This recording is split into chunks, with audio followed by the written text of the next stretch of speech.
Hey, what's happening, everybody? So now that I had a little break, I'm going to talk about curing. Curing, of course, is the most critical step out of enclosure design, canvas design, whatever kind of design you got going on when you working with epoxy. So let's move on to epoxy here, or let's move on to the curing. All right, so with epoxy curing,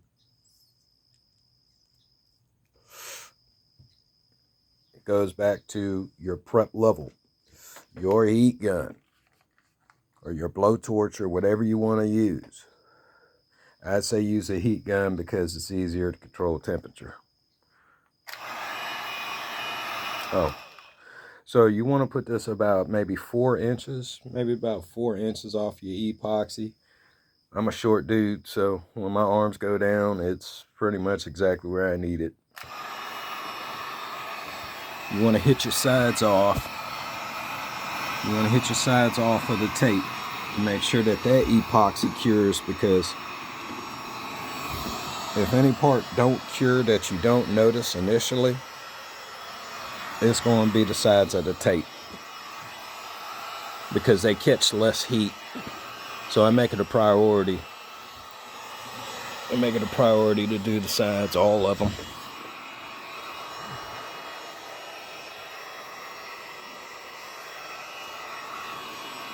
Then just move to your top. Keep the heat gun going. Do not leave it in the same spot for more than a few seconds. Otherwise, you might wind up burning the epoxy. And if you burn the epoxy, you're going to be doing that part again. Maybe about a good 30 seconds. This part should be all the way cured. It's been over 24 hours, but I'm going to still give it a little heat.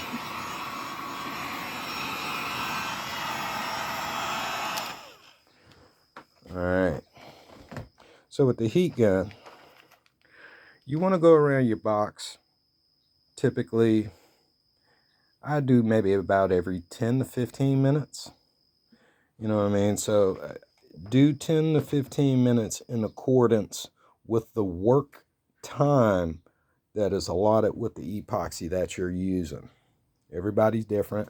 I got my preferences. So do everybody else. Personally, that's the thing. Personally, I use professional grade epoxy, or at least they market it as professional grade. And as you can see, it comes out pretty well as far as, reflecting and, just being shiny and beautiful. You know what I mean? So with the heat gun, like I said, maybe about 4 inches off of it every 10 to 15 minutes within the allotted work time. And even outside of the work time, I still hit it with the heat gun, because either which way, it needs heat to cure. Hell, I might actually hit a box probably about maybe, 25, 30 times in one day. But again, when you do that, you're helping the overall curing process, which is always going to vary depending on which kind of epoxy you use. Now, the professional grade stuff I usually get, and I typically get it off Amazon.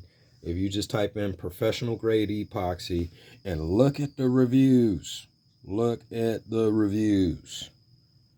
you know what I mean? I know a lot of that stuff's probably AI generated nowadays, but the reviews is going to save you a lot of headache in the long run.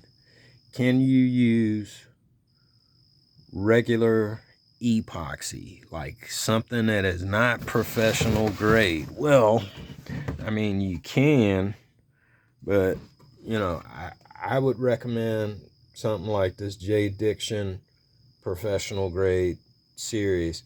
This is not 4-hour epoxy. This is 4-hour epoxy. I have noticed a difference in between epoxies, rather it say professional grade, rather it be 4-hour epoxy, or rather it be 8 to 12-hour epoxies. They're all going to give you some kind of reflective properties. They all do, if you do it correctly. The only times where I've ever run into where a box did not really quote unquote shine is when I used acrylic paint, not ink. I used acrylic paint with epoxy. Does it cure? Yes, it does cure. However, whatever chemical reaction happens in between the acrylic paint and the epoxy, the acrylic paint dulls the reflective properties. It has its own little spectacular look to it too. Don't get me wrong. I like doing it with acrylic paints as well, but not as much as I do resin pastes. So, with that being said, you know, that's my little tidbit on curing. Outside of the curing process, oh yeah, that's right. That's another thing. Some people, and you could get away with this. I've done this on canvases, but I'm kind of skeptical to do it on a subwoofer box. If you use regular, not 4-hour, if you use regular epoxies to do a box, you could use 90 proof or 90% rubbing alcohol. This speeds up the curing process. There is a drawback to using alcohol if you want to accelerate the curing process. Oh yeah, and the alcohol also helps to release the bubbles in the epoxy. So that's less of a heat gun you have to use by spraying this with 90 proof rubbing alcohol. That drawback to the rubbing alcohol is if you use too much, you scraping all that off and you starting over. Now, do I see a reason to use 90 proof rubbing alcohol to help epoxy cure? Yes. Like I said, I've done it. It does work, but when you use that spray bottle, you better pray to God it's a mist and not a little small blurb that comes out, because the small blurbs I've noticed is what really hurts curing. But if you haze it and you don't get no big blops on it, yeah, it's going to help. I think it'll bring, I mean, typically when I used to do that, I want to say it only really took maybe 6 hours, maybe even less, to like fully harden. Now, I could do that with a heat gun too. If you do it in the intervals that I was talking about, if you do it maybe every 10-15 minutes, maybe about 4 inches off, you could still get it pretty hard within 6 hours. You could probably do it even in 3. With the 4-hour epoxy like how I use, I mean, it really ain't no thing to me. You know what I mean? I don't really see the use of using alcohol when using this. It also seems to actually go against you if you use 4-hour epoxy and the alcohol. And I don't know if it's because the chemicals that they use in the 4-hour to accelerate that cure time coming in contact with the 90 proof rubbing alcohol, but I don't advise that personally. It might work for you, but my experience, it wasn't all that great. So anyway,